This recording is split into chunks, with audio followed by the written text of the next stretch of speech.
Bonjour Victoire, je crois que ça y Bonjour est, nous sommes live sur la scène 1 du Content Summit. Domiti, bonjour à toutes et à tous. On est trop content de t'avoir avec nous. Comment tu vas ce matin? Un mot un petit peu pour définir ton état d'esprit avant le lancement de cette conférence. Je suis vraiment à fond, vraiment très excitée de pouvoir vous présenter les petites tendances incontournables pour 2024 en marketing. C'est toujours un plaisir de participer aux webinaires ou aux événements de PlayPlay. Donc, ravie d'échanger avec vous aujourd'hui. C'est vrai qu'on fait pas mal de choses ensemble. Alors, je vois le compteur qui augmente petit à petit. On va laisser aux gens le temps de s'installer avant de se lancer dans le vif du sujet. Je me présente pour ceux qui n'étaient pas là à l'intro très rapidement. Domiti, responsable marketing de PlayPlay depuis maintenant près de 4 ans. PlayPlay qui est donc une solution de création vidéo à destination des équipes com et marketing qui permet à ces équipes de créer leur contenu vidéo, de raconter leurs histoires en vidéo sans aucune compétence technique. Et c'est pour ça qu'on a lancé le Content Summit. Et c'est d'ailleurs du coup la deuxième année qu'on a la chance d'avoir HubSpot avec nous parce que la conférence d'HubSpot elle est toujours très plébiscitée, basée sur cette grande enquête que vous faites chaque année. Hein, c'est ça, Victoire? Exactement. Bon, bah super. Et avant de commencer, dernière petite question très importante pour toi, Victoire. On est en petit comité. Est-ce que tu peux me partager, vu qu'on parle de contenu aujourd'hui, ton petit Ouais. péché mignon contenu? Moi, par exemple, je te le partage, ça reste entre nous. J'aime bien écouter Faites entrer l'accusé depuis que ma meilleure amie qui est magistrate m'a fait découvrir ce podcast. Je ne sais pas si dans le chat vous connaissez. C'est vraiment mon petit plaisir coupable. Et toi, Victoire, c'est quoi ton petit Ouais. contenu coupable? Alors, je peux te partager un petit contenu coupable qui est vraiment coupable, mais en tout cas, qui assure une petite détente après une journée de boulot. C'est les reacts d'une youtubeuse qui s'appelle Océane, qui fait un react sur l'émission 4 mariages pour une lune de miel. Bon, j'avoue que c'est très rigolo. Donc, voilà, Je, petite confession. je peux imaginer. Bah, je le note parce que je t'avoue que je ne connaissais pas. Je ne sais pas si dans le chat. Ouais, Ah bah bah oui. regarde. Ouais. Bah écoute, il y a plein de gens qui connaissent apparemment. Ah, bon, Même bah, moi, je je dois regarde, être la je bonne l'ai dit. réponse. Bon bah super. Et bah écoute, je te laisse partager du coup ton écran pour lancer ta présentation, Victoire. Surtout, posez vos questions dans l'onglet questions pour ceux qui n'étaient pas là dans l'intro. C'est très important. Ça permet à tout le monde de voter pour les questions que vous préférez. Et on gardera un petit temps pour les questions à la fin de la présentation de Victoire. Il va aussi, Victoire, y avoir des petits sondages, je crois, qui vont être lancés Ouais. pendant du coup ta présentation. Pour ceux qui étaient avec nous pendant l'intro, c'est très simple. Pour répondre au sondage, il faut juste cliquer sur la réponse de votre choix et ça permet un petit peu de rendre la conférence plus interactive et aussi, à Victoire, un petit peu d'orienter son discours. Donc, c'est super important de participer. Ouais. Merci beaucoup, Domiti. Et donc, bonjour à toutes et à tous. Et vraiment, merci de vous joindre à cette session ce matin. Pour moi, c'est un réel plaisir, hein, je le disais tout à l'heure à Domiti, mais d'animer cette première session du Content Summit. Et donc, merci, voilà, PlayPlay encore une fois. Donc, je suis Victoire, marketing manager chez HubSpot. Donc, pour ceux qui ne connaissent pas, HubSpot, c'est une plateforme client qui offre aux entreprises en croissance tous les outils dont elles ont besoin pour proposer une expérience client exceptionnelle de façon centralisée. Donc, à HubSpot, je suis responsable des campagnes de co-marketing pour l'acquisition de leads et la stratégie éditoriale pour les réseaux sociaux du marché français. Voilà, donc aujourd'hui, le but de ma présentation, comme il est très clair ici, c'est de vous présenter les tendances marketing de contenu en 2024. Donc pour cela, je me suis appuyée sur notre rapport sur l'évolution du marketing qui n'est pas encore sorti, qui sort très très prochainement. Donc si jamais vous voulez déjà rejoindre la liste d'attente, je pense qu'on va vous mettre une petite bannière, on va vous le partager, ce rapport. Mais voilà, il présente les principales évolutions du marketing en 2023, les tendances marketing émergentes et prévisions, les données de référence et les opinions leaders du secteur sur les prévisions marketing en 2024. Donc, très dense.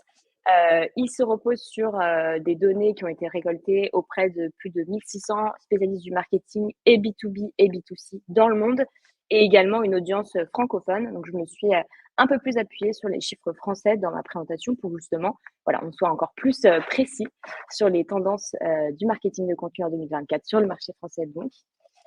Et alors, pour les tendances, je me suis appuyée sur les tendances marketing qui gèrent le plus de ROI selon notre rapport. Donc, on voit 5 tendances qui sont ressorties et que j'aimerais vous présenter un peu plus en détail pour pouvoir informer votre stratégie 2024. Alors, en tête de ces tendances, on a les vidéos courtes. Je pense que vous en avez entendu déjà parler. Je sais qu'il y a quelques mois, j'en faisais un webinaire avec PlayPlay justement. On est sur voilà, le bon événement pour parler de vidéo d'ailleurs. Donc, la vidéo courte, le contenu personnalisé pour les réseaux sociaux, le marketing d'influence, le contenu en lien avec les valeurs de l'entreprise, la publicité native et en bonus, il y aura une petite partie sur l'intelligence artificielle parce qu'en 2023, on ne peut plus faire une présentation sans, ne pas, enfin, sans évoquer le nom de l'intelligence artificielle. Donc voilà, on va se pencher sur ces différentes tendances, à commencer donc par la vidéo. Donc là, je vous ai mis deux petits graphes qui sont issus donc, de notre rapport, donc qui montrent les top formats avec le meilleur retour sur investissement et les formats multimédia que les marketeurs utilisent le plus dans leur stratégie. Bon, on voit clairement que la vidéo est reine dans ces deux graphes parce qu'elle génère beaucoup d'ROI, de retour sur investissement, pardon. Elle est également énormément plébiscitée par les marketeurs dans leur stratégie. Et c'est vrai que ces dernières années, vraiment, la vidéo a solidement établi sa place sur le podium des contenus à privilégier dans vos stratégies marketing. Donc, je suis assez curieuse de savoir si c'est une stratégie que vous avez déjà mis en place dans votre stratégie marketing. Normalement, il devrait y avoir un petit sondage qui devrait apparaître pour vous. Oui, le sondage est lancé, Victoire. Donc, ouais, je vois qu'il y a pas mal de oui, pas mal de oui, non, mais j'y réfléchis. Et ben, si vous y réfléchissez, c'est, je pense, le moment de vous lancer. Alors, pourquoi la vidéo est-elle si plébiscitée, et particulièrement la vidéo courte et verticale? Tout simplement parce que ce format vraiment répond à la majorité des nouveaux codes de consommation de contenu qui ont émergé avec l'essor de TikTok, puis des réels Instagram, qui sont notamment utilisés sur nos téléphones, donc le format vertical et donc court. Donc, c'est notamment les vidéos courtes vont répondre à deux codes essentiels aujourd'hui, la rapidité et l'authenticité.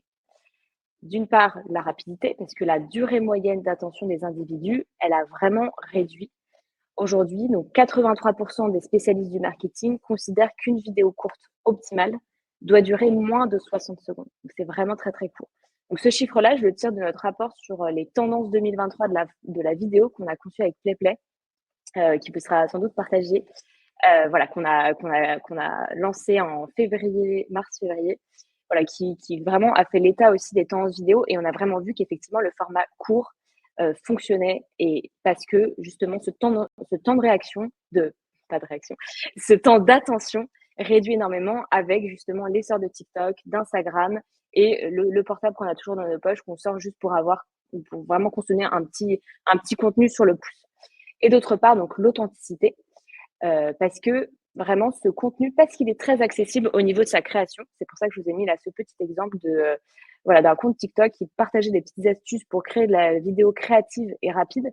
Là, vraiment, en 30 secondes à 1 minute, vous pouvez créer une petite vidéo super créative, hyper accessible, parce que vous pouvez directement la créer dans votre réseau social et vous pouvez la partager. Donc, il y a un côté très authentique. Et c'est ce que les gens recherchent maintenant. On l'a vu aussi énormément après le Covid, cette recherche de connexion, d'authenticité, de reconnexion avec les gens. Donc maintenant, voilà, on n'a pas besoin d'avoir des énormes budgets. Et c'est pour ça que c'est très intéressant pour les entreprises, parce qu'en fin de compte, c'est un format qui ne nécessite pas une énorme équipe technique derrière, puisque vous pouvez juste prendre votre téléphone et hop, faire 2 shots vidéo et monter votre petit réel. Donc, aujourd'hui, 90% des vidéos au format vertical enregistrent un taux de visionnage plus élevé que les vidéos au format horizontal.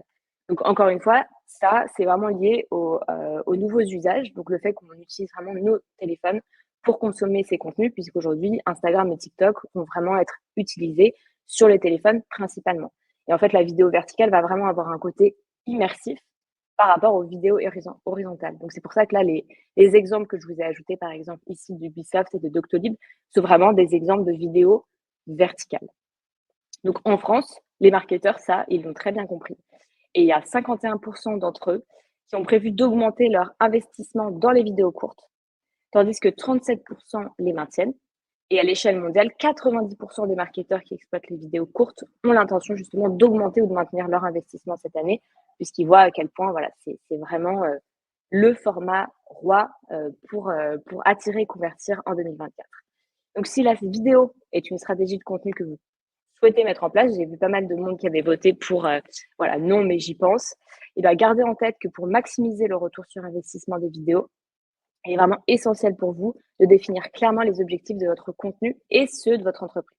Parce qu'une stratégie efficace vous permettra toujours de réduire les coûts et d'être encore plus, voilà, d'avoir un encore meilleur retour sur investissement. Donc voilà pour la vidéo courte. Maintenant, je vais vous parler du marketing d'influence. Donc le marketing d'influence, c'est vraiment une stratégie qui est très publicitée par les entreprises. Donc pour une entreprise, c'est effectivement une stratégie très efficace pour se faire connaître auprès de nouvelles cibles, susciter de l'intérêt et générer de la conversion. Puisque vous allez, grâce à un influenceur, atteindre des audiences que vous n'atteignez pas forcément aujourd'hui via vos réseaux sociaux. Donc c'est une stratégie voilà, qui génère particulièrement de la conversion, puisqu'il va aussi créer un contenu exclusif. Et comme il s'adresse à une audience qui suit un influenceur, donc à une audience engagée, la conversion sera là.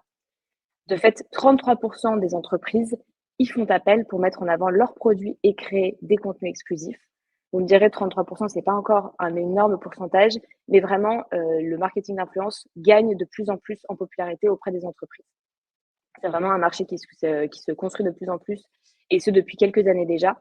Et la chance qu'on a en France, c'est que par rapport, par exemple, aux États-Unis, on l'a vu dans notre rapport sur l'état du marketing, vraiment, en France, nos influenceurs ne sont que 13% à facturer leurs publications sponsorisées à plus de 500 euros. Et ça, c'est vraiment une chance pour les entreprises en France où, voilà, parce qu'elles peuvent collaborer avec des influenceurs sans avoir un budget démentiel. En général, quand on parle de marketing d'influence, on a tendance à se dire, oh là là, c'est vraiment des budgets faramineux, etc. Non, parfois, choisir en fonction de son audience et de l'influenceur, on peut tout à fait arriver à avoir une stratégie qui n'est pas trop onéreuse et qui ramène vraiment un excellent retour sur investissement. Donc, selon notre rapport sur l'état du marketing, 83% des marketeurs qui font déjà appel au marketing d'influence comptent maintenir ou augmenter leur investissement en 2023 et 31% des marketeurs se lanceront dans le marketing d'influence pour la première fois cette année. Et donc, je suis curieuse de savoir si vous aussi, vous utilisez le marketing d'influence. C'est quelque chose que vous envisagez de faire pour 2024. Je vais avoir encore le petit sondage qui a dû se lancer et je vois qu'il y en a pas mal d'entre vous qui n'y ont jamais qui n'ont jamais travaillé avec des influenceurs. Quand même une majorité qui ont déjà travaillé avec des influenceurs. C'est intéressant de voir, mais je vois quand même, voilà, la majorité, c'est non. Donc, j'espère que la présentation pourra vous Victoire, convaincre. il y a Ouais. beaucoup de questions, donc c'est vrai que normalement on essaie plutôt de garder les questions vers la fin pour pas trop casser le flow, mais comme là il y en a beaucoup, je pense que ça peut Ouais. être intéressant d'y répondre peut-être au fur et à mesure. Alors là, vu que tu es sur l'influence, il y a notamment une question sur influence. Est-ce que tu parles plutôt de B2B, B2C, les deux? C'est vrai qu'on Oui. pourrait se dire c'est plus facile de trouver des influenceurs quand on est une boîte B2C. Qu'est-ce que tu en penses? Alors, effectivement, on va dire que alors là, je parle vraiment B2B et B2C, tout confondu. Notre rapport est aussi conçu comme ça. Et je trouve que en B2B comme en B2C, il y a une large palette d'influenceurs et on peut vraiment trouver son audience parmi le paysage d'influence en France. Alors certes, spontanément, on pense aux méga influenceurs, donc plus d'un million d'abonnés, qui effectivement vont avoir tendance à être vraiment des super porte-parole pour vendre un produit. On voit beaucoup d'influenceurs justement mettre en avant certaines marques. Je pense notamment par exemple à Air Up, ils avaient fait une grosse campagne avec des influenceurs, etc. Mais là, c'était plus en fait, ça dépend de l'objectif que vous avez. Mais là, pour vraiment juste atteindre une audience de masse et lancer un produit, effectivement, pour du B2C, voilà, c'est très visible. Pour du B2B, chez HubSpot, par exemple, on travaille avec des influenceurs. Notamment, je sais qu'elle fait partie du panel du Content Summit aujourd'hui, Caroline Mignot, par exemple, qui a une audience aussi très B2B et qui est justement une influenceuse, notamment sur LinkedIn, et qui va être très intéressante pour nous. Donc vraiment, ça va dépendre toujours, et ce que je vous conseille, c'est d'aller regarder quelle audience vous recherchez et d'identifier par rapport à ça votre influenceur. Parce que les méga influenceurs ont effectivement cette capacité d'atteindre une super large audience, mais de temps en temps, c'est plus intéressant d'aller chercher un influenceur qui a une résonance un peu moins grande et qui va être plus sur des sujets niches du style marketing. Par exemple, pour HubSpot, ça va être du marketing, des sujets CRM, tech, etc. Et Voilà, c'est je quoi sais pas les si outils là... pour, identifier ces influenceurs? C'était une autre question qui est passée. Alors, ouais, il y a différents outils. Moi, je sais que je vais faire ma veille en regardant sur LinkedIn, par exemple, pour le B2B. Après, il y a de nombreuses plateformes qui existent. Par exemple, on a collaboré avec une entreprise récemment pour faire un guide sur l'influence qui s'appelle Hype Auditor. Donc, il y a cette plateforme-là. Enfin, il y a vraiment différentes plateformes. Donc, après, ça, je vous laisse faire votre benchmark, regarder, etc. Je sais qu'en tout cas, de mon côté, j'ai aussi beaucoup fait cette veille directement sur les réseaux sociaux. Également, il y a Meltwater qui m'a aidé aussi, qui a pu nous aider à identifier des influenceurs. Mais voilà, c'est connaître bien votre audience, connaître bien votre marché vous permet aussi d'identifier assez naturellement les influenceurs dans ces secteurs-là. OK, super. Et du coup, il y avait des questions un peu sur, le format vidéo court et notamment une question un peu similaire qui disait: Oui, «Oui, le format vidéo court, vertical, OK, mais aussi en B2B, notamment sur LinkedIn». Qu'est-ce que tu réponds à ça? Est-ce qu'on peut l'utiliser dans sa oui, stratégie bien LinkedIn sûr. B2B? Oui? Bien sûr, bien sûr. Franchement, le format court, il est valable pour du B2B comme du B2C. Le B2B, ça vous permet aussi de mettre en avant vos produits assez rapidement d'aller rediriger les gens vers des pages de destination qui vont détailler peut-être plus en détail. Mais je sais que, par exemple, c'est une stratégie qu'on fait au niveau global, donc sur nos chaînes en anglais, sur nos réseaux sociaux en anglais. On fait beaucoup, beaucoup de contenu en anglais et on va ensuite rediriger le trafic qui vient des réseaux sociaux vers nos pages. Et en fait, c'est vraiment une stratégie intéressante pour faire en sorte justement que cette audience TikTok par exemple, qui va réussir à atteindre une super large audience et qui va avoir ce potentiel de viralité, redirige tout le trafic vers nos pages produits et justement pouvoir continuer à travailler cette audience en lui expliquant, voilà, par exemple, les logiciels qu'on propose, quels sont les next steps, ensuite mettre des sites en disant, bah voilà, vous pouvez avoir une démo, télécharger cette ressource si vous voulez aller plus loin, etc. Donc oui, complètement. Le format vidéo a sa place en B2B. Et donc la vidéo verticale sur LinkedIn, tu le conseilles, complètement? Oui, parce que vraiment, encore une fois, les réseaux sociaux, maintenant, on les utilise beaucoup sur nos téléphones. LinkedIn, on l'a tous sur notre téléphone et on regarde énormément. Il y a des études qui sont sorties côté LinkedIn qui montrent que vraiment, les gens utilisent énormément LinkedIn sur un téléphone. Donc, en fait, quand vous êtes sur votre téléphone et que vous scrollez sur LinkedIn, bah, la vidéo verticale va vraiment avoir le côté immersif qu'elle ne peut pas avoir si elle est si elle est horizontale. Donc, complètement. Et même, de toute façon, sur le format ordinateur, de toute façon, maintenant, c'est le format auquel on est le plus habitué. Donc, ça a vraiment un côté immersif qui fait que c'est tout à fait un contenu qui a une résonance aussi sur LinkedIn. Puis un effet rareté, c'est vrai que ce format vertical, il n'est pas encore, très visible sur LinkedIn, donc du coup, c'est un moyen de Ouais, se démarquer. Nous, chez Payplay, c'est complètement. clairement dans nos guidelines de l'utiliser beaucoup plus dans les mois à venir, donc voilà. Je te laisse avancer. Merci beaucoup, Victoire. Ouais, avec plaisir. Alors, on va continuer sur les influenceurs. Donc voilà, je vous présentais un peu l'intérêt du marketing d'influence. C'est que vraiment, les créateurs établissent des liens significatifs avec leur audience, vont créer un lien fort et en raison de ce lien fort, les gens écoutent ce qu'ils disent et se fient à leur opinion. Je pense que vous avez tous plein d'exemples en tête d'influenceurs que vous suivez, par exemple pour le lifestyle, qui vont vous recommander tel ou tel produit et vous allez vous dire, bah oui, génial, je vois les résultats. Et puis cette personne, je lui fais confiance, je vois que voilà, à chaque fois les recommandations sont bonnes. Et donc voilà, grâce à ce lien fort, bah, ils vont pouvoir justement vraiment donner des recommandations, être écoutés par leur audience. Et donc côté entreprise, on va avoir des résultats super intéressants. Donc les recommandations ont un impact sur le comportement des consommateurs, sur leur décision d'achat et bien entendu, ce sera beaucoup plus puissant qu'une publicité traditionnelle. Donc c'est pour ça que le marketing d'influence est l'une des méthodes les plus efficaces pour favoriser les conversions de vos contenus marketing et pour créer justement ces formats, ces contenus marketing exclusifs. Donc aujourd'hui, les entreprises travaillent avec des influenceurs ayant des tailles d'audience variées, comme vous pouvez le voir sur le petit graphe.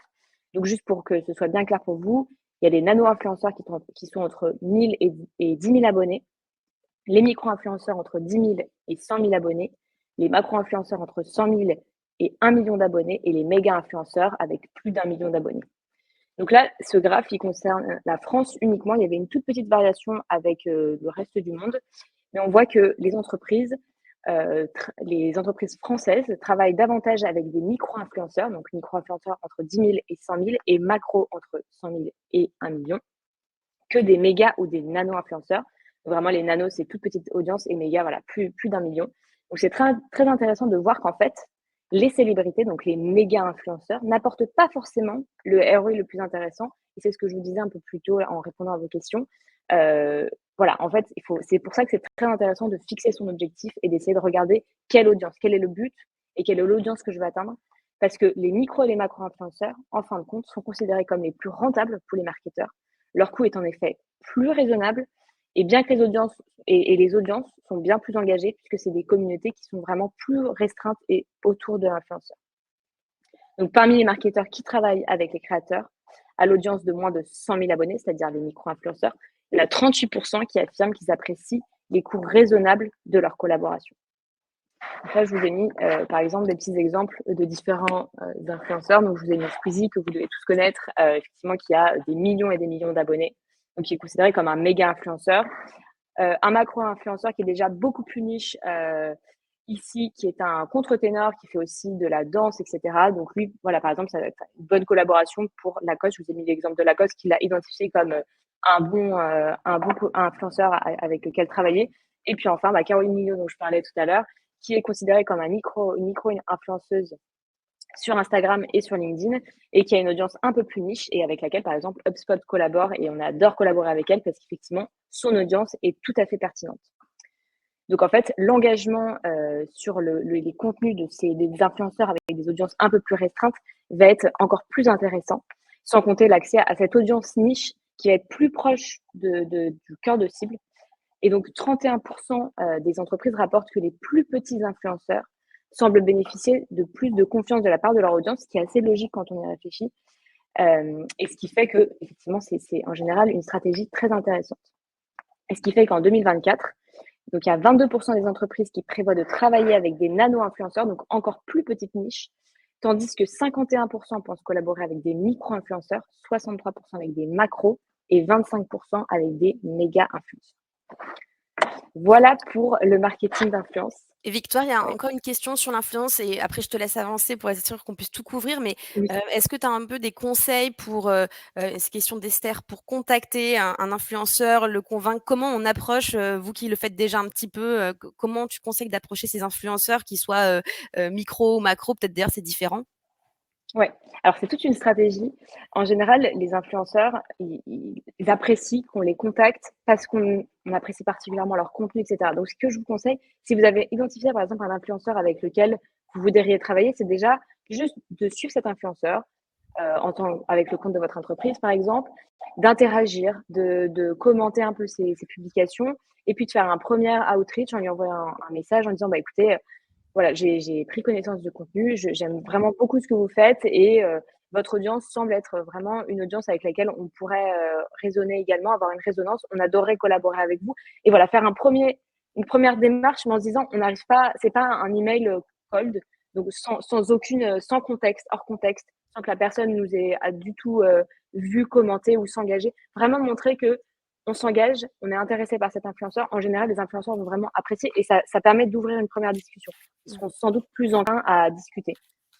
Donc il faut créer une relation avec ces Voilà, influenceurs. vraiment chercher à créer cette relation avec un influenceur. Et puis en général, la discussion s'ouvre et puis après, essayer d'explorer qu'est-ce qui est possible de faire ensemble, quels sont les tarifs, etc. Et à ce moment-là, la discussion s'ouvre. Voilà, en tout cas, je sais que c'est la manière dont nous, on a pu procéder pour identifier des influenceurs. Les influenceurs avec lesquels on a travaillé ont toujours été des influenceurs qu'on suivait et dont on appréciait le contenu et qu'on a fini par contacter en disant, écoutez, en vrai, faisons quelque chose ensemble parce qu'on aime beaucoup ce que vous faites et on sait que on a des sujets communs et qu'il y aura du sens derrière notre collaboration. Il faut que ce soit une valeur ajoutée et pour l'influenceur, que ça résonne avec son audience, et pour l'entreprise. Et du coup, il y a une dernière question un peu dans ce sens qui a reçu pas mal de votes, c'est comment on travaille avec des influenceurs lorsqu'on est une administration publique? Est-ce que pour toi c'est un problème ou est-ce qu'il faut faire attention à plus de choses? Alors je ne suis pas une administration publique, donc j'avoue que c'est un petit peu difficile pour moi de me prononcer là-dessus. Mais bien entendu, je pense qu'une administration publique, il faut effectivement bien étudier les influenceurs avec lesquels on veut travailler.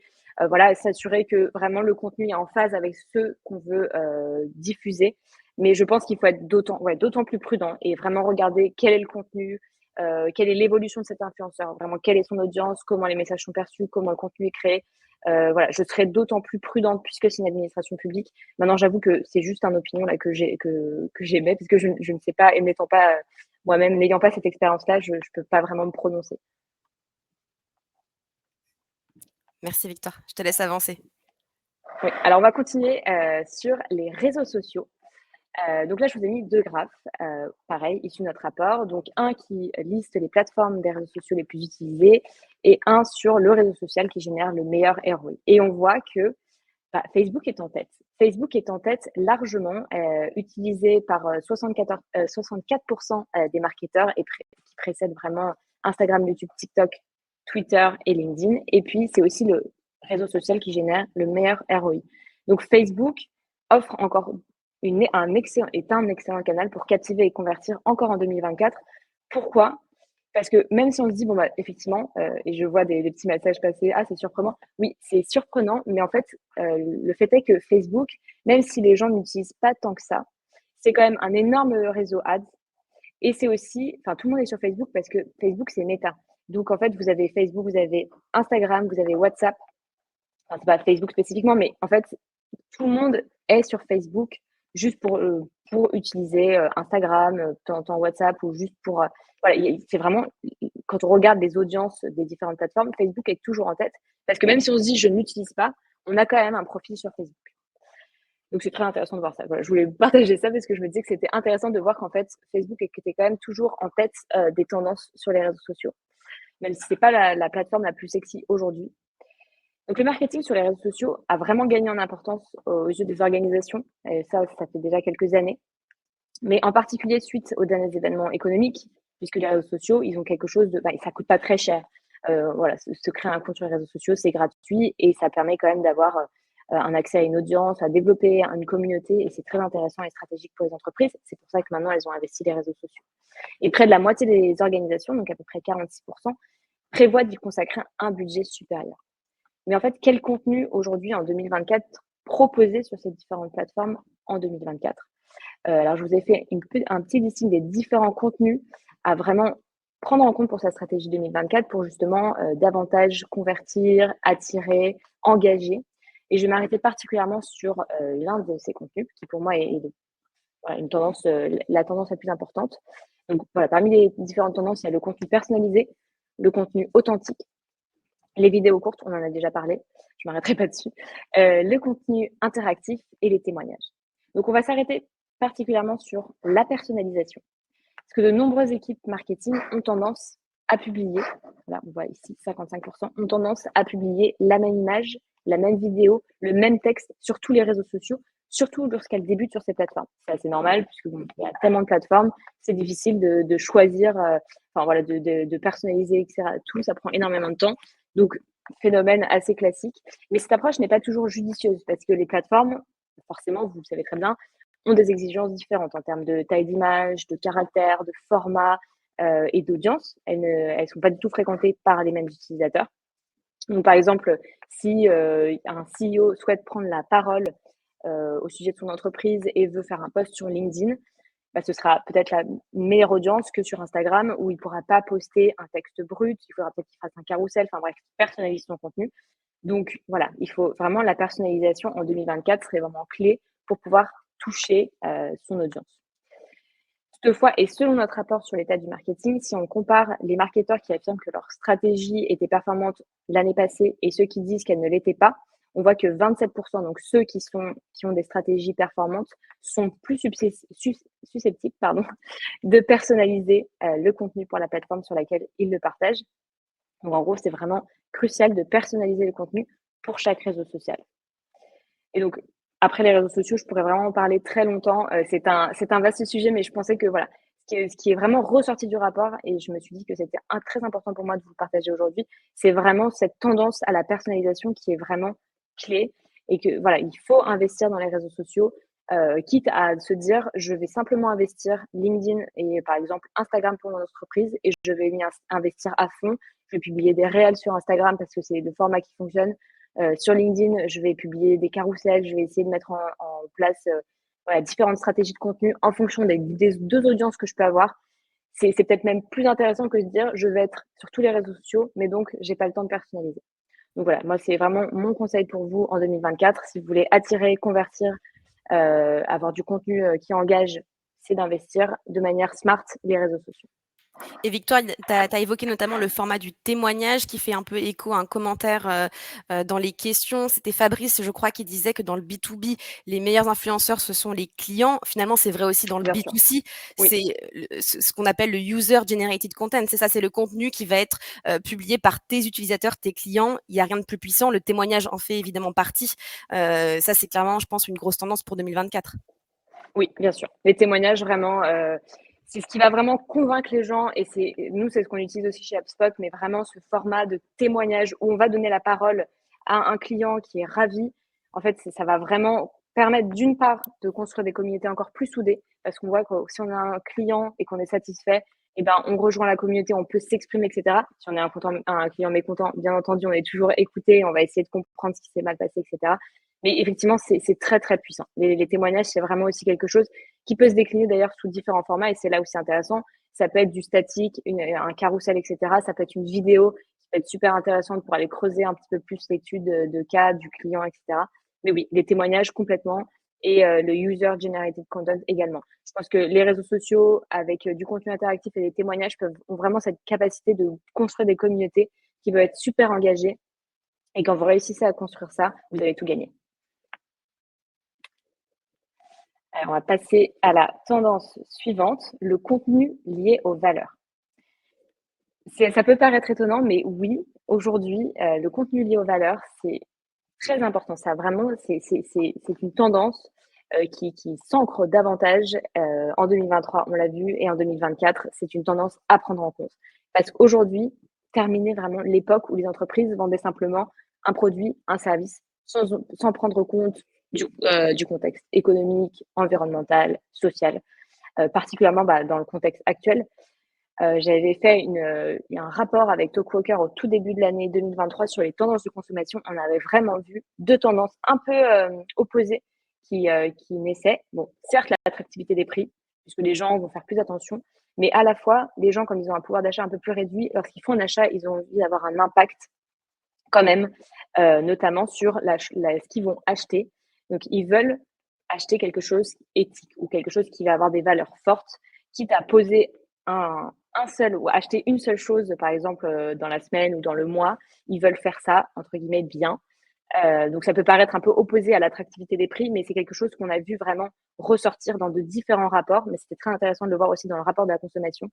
Et donc, aujourd'hui, on voit que les personnes attendent des entreprises qu'elles partagent leurs valeurs. Elles n'achètent pas simplement un service, un produit, elles achètent un service d'une entreprise qui a telle ou telle valeur, elles achètent un produit d'une entreprise qui a telle ou telle valeur. Donc 52% des marketeurs sont d'accord que prendre la parole sur des sujets d'environnement, de diversité est une stratégie marketing efficace. Et d'ailleurs, il est intéressant de voir que les consommateurs, et notamment les millennials, donc quand je dis millennials, c'est entre 1980, les personnes nées entre 1980 et 1996, et la Gen Z, donc entre 1997 et 2012, sont de plus en plus sensibles à ce type de message, surtout quand il s'accompagne d'actions concrètes, bien entendu, de la part des marques. Il ne faut pas seulement dire, voilà, ce sont mes valeurs, mais il faut aussi montrer qu'effectivement, on incarne ces valeurs. Donc, il y a 15% qui prévoient de communiquer, des marketeurs sondés, qui prévoient de communiquer sur leurs valeurs pour la première fois cette année. Et 88% de ceux qui le font déjà souhaitent accroître ou stabiliser leur investissement. Alors, comment est-ce que vous pouvez mettre en avant vos valeurs? Et ben, en fait, c'est là où c'est la force du marketing, c'est qu'il y a énormément de canaux, énormément de formats via lesquels vous pouvez parler de vos valeurs. Mais je trouve que ce qui peut être le plus intéressant, c'est de partager vos valeurs via les vitrines, hop, marche pas, oui, voilà. Les vitrines de votre entreprise. Donc ça va être votre site web, les réseaux sociaux. Donc là, je me suis dit que je n'allais pas mettre l'exemple d'HubSpot, mais plutôt un exemple de Yves Rocher qui a vraiment, vraiment, vraiment capitalisé sur cette stratégie, la stratégie de valeur. Donc là, j'ai fait un tour sur leurs réseaux sociaux, leur Instagram, pour vous dénicher différents types de contenus qu'ils utilisent pour vraiment mettre en avant leurs valeurs. Donc on voit différents formats. Donc une petite vidéo pour présenter des produits qui viennent de sortir, avec l'emphase qui est mise sur le fait que c'est 100% vegan, que c'est du made in France et que ce sont des produits d'origine naturelle. Donc déjà, 3 valeurs de marque qui mettent en avant, dans une simple petite vidéo qui est assez simple à produire. Ensuite, ils ont fait toute une série vidéo. C'est assez intéressant de regarder. Le format est assez surprenant. Donc, c'est une happiness manager pour les champs de plantes de Yves Rocher qui sont implantés en Bretagne. Donc, en fait, ils mettent assez en avant le fait qu'ils sont en Bretagne, qu'ils font attention à leurs plantes et qu'ils font, ils font vraiment attention à ce que les fleurs entre elles, il y ait une vraie synergie, etc. Enfin bref, voilà, ils ont décliné vraiment leurs valeurs sous différents postes. Et le dernier, assez statique, mais pour montrer que la Fondation Yves Rocher, enfin, il y a une Fondation Yves Rocher pour la nature qui est reconnue d'utilité publique. Donc, ils ont vraiment capitalisé sur cette stratégie. Et parce que voilà, à l'ère en 2023, en 2024, ça fait vraiment la différence de dire, bah là, j'achète un produit de cosmétique et j'ai un véritable impact parce que cette entreprise défend ses valeurs et je suis en accord avec ça par rapport à un produit Y où il y a, enfin, voilà, les valeurs, on les connaît pas. Voilà, on est peut-être juste attiré par le prix, mais il n'y a pas plus d'arguments en leur faveur. Donc, c'est vraiment une stratégie très intéressante justement pour votre stratégie de contenu. Et ça tombe Alors, super bien parce qu'on a ouais, justement après une conférence avec Swile pour parler de com RSE authentique et ah bah voilà, pas, je n'en dirai voilà, pas donc plus. vous aurez toutes les réponses ensuite, sur le sujet, sur la scène numéro 3. Petit teaser. Mais du coup, je vais vous parler, là je vois que le temps file vite, donc je vais me dépêcher d'une autre tendance de contenu qui est la publicité native. La publicité native qui est vraiment un levier super intéressant. Donc c'est la deuxième tendance la plus efficace pour générer des leads. Pourquoi? Vous voyez, là je vous ai mis un petit exemple. C'est ce côté assez immersif. Enfin, la publicité va vraiment s'intégrer de manière assez fluide et naturelle dans un feed, par exemple ici Instagram, où vous regardez des posts et hop, il y a une petite publicité, mais comme elle a le même format qu'un post classique, vous vous dites, bon, ça, c'est pas une pub. Voilà, il n'y a pas le côté agressif d'une publicité, d'un pop-up qui arrive dès que vous ouvrez un blog où vous avez le pop-up de publicité, des bannières sur le côté, etc., qui ont un côté vraiment. Il y a tellement trop de distractions que vous n'arrivez pas à lire correctement l'article. La publicité native va avoir cette approche intéressante qui est vraiment de se fondre vraiment dans les feeds des réseaux sociaux, dans certains sites web, mais de manière un peu plus intelligente. Donc, c'est vraiment un format qui est très intéressant. Il s'agit bien évidemment pas du tout de tromper l'internaute, parce qu'on voit que là, quand même, c'est bien une publicité, c'est noté, mais bel et bien, voilà, de lui offrir cette expérience de contenu qui est à la fois informationnelle, de bonne qualité, bien ciblée et qui fait que ça passe crème. Et en général, voilà, comme ils ont bien visé leur audience, ça va aussi bien convertir. Donc, 80% des marketeurs souhaitent maintenir ou accélérer leur investissement dans la publicité native, alors que 22% veulent l'expérimenter pour la première fois. Et là, je vous ai mis d'autres exemples. Donc, Desigual, donc pour un exemple B2C, et Datadog pour un exemple B2B. Donc, sur deux réseaux sociaux différents, on a du Facebook et du LinkedIn, où là, voilà, effectivement, la publicité native B2B va plus trouver son audience. Hop. Et, alors, c'est un peu abrupt comme transition, mais comme je vous en ai parlé un petit peu plus tôt, je voulais vous parler un tout petit peu de l'intelligence artificielle parce que, voilà, aujourd'hui, il est difficile de faire, comme je disais, une présentation sans mentionner l'intelligence artificielle qui est vraiment venue bouleverser qui a bouleversé les tendances et affecté différents départements. Donc, je voulais vous en parler aujourd'hui. Et je sais qu'il y a une session juste après sur l'intelligence artificielle, donc je ne vais pas trop m'étendre dessus. Mais voilà, je voulais quand même brièvement en parler. Alors, je vais voir si c'est effectivement quelque chose que vous utilisez. Alors, je vois que vous êtes quand même pas mal à utiliser l'intelligence artificielle. J'imagine que j'ai une audience un peu plus de marketeurs ce matin. Et c'est vrai que cette année, l'intelligence artificielle a été un des principaux sujets de conversation, notamment parce que c'est un outil, en tout cas en tant que marketeur, qui nous permet vraiment de gagner du temps dans un environnement où la charge de travail augmente fortement. Parce que selon notre rapport, en fait, les marketeurs, enfin, moi je le vis aussi, les marketeurs n'ont jamais été aussi occupés. Ils travaillent en moyenne sur 5 campagnes à la fois, sur un total de 7 campagnes par trimestre. Et cette charge demande sans cesse de prioriser et potentiellement de travailler en dehors des horaires de travail officiels. Donc plus de la moitié des marketeurs, c'est-à-dire 55%, affirment que le nombre de campagnes sur lesquels ils travaillent chaque trimestre a augmenté entre 2021 et 2022 et que ça continue à augmenter en 2023 avec 3 campagnes supplémentaires. Donc en fait, en capitalisant sur l'intelligence artificielle, les marketeurs, vraiment, ils peuvent accélérer le processus de création, de production, etc. Et ça vient en fait vraiment apporter toute une nuance à vos stratégies de contenu parce que vous pouvez être encore plus productif, créatif et aller personnaliser votre contenu encore plus loin parce que vous avez cette capacité de pouvoir utiliser l'intelligence artificielle qui vient vraiment assister les marketeurs.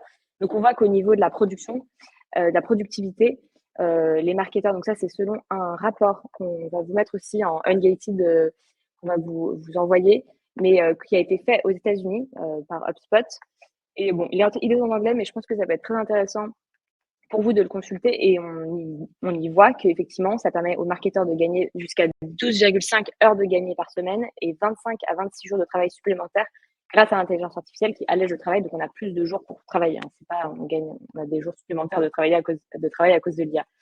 Et aujourd'hui, on voit que les marketeurs, la manière dont ils utilisent l'intelligence artificielle, c'est principalement pour créer du contenu avec donc l'intelligence artificielle générative. Donc, l'intelligence artificielle générative va vraiment vous aider. Enfin, en tout cas, moi, je sais que quand j'utilise l'intelligence artificielle, c'est principalement pour la création de contenu, mais également la rédaction. Et puis ensuite, création d'images, création de points détaillés.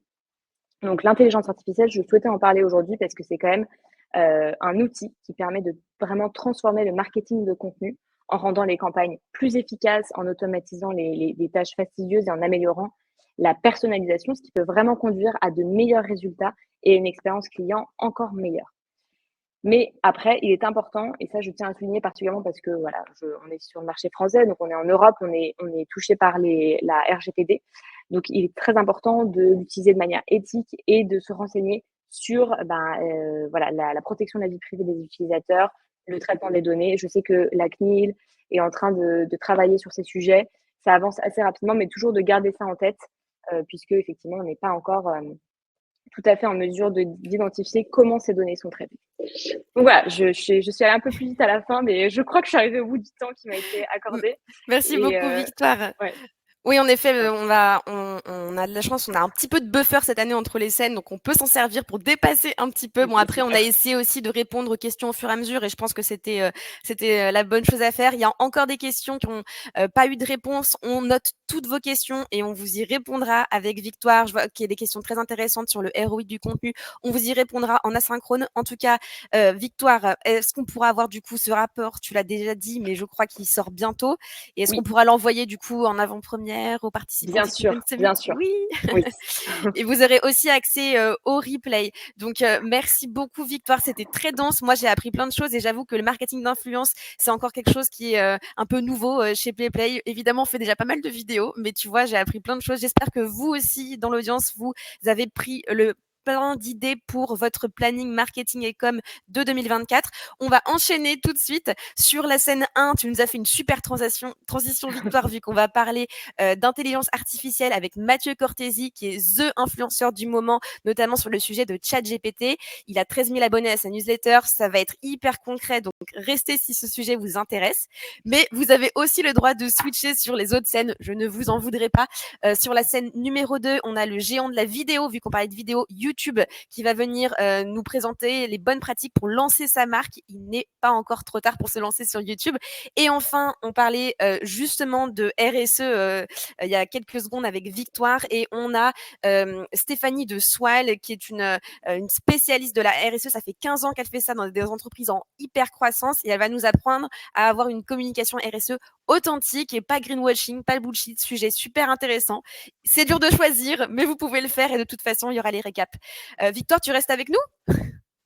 Bien sûr, moi je continue à suivre le Content Summit. Je suis là pour ça.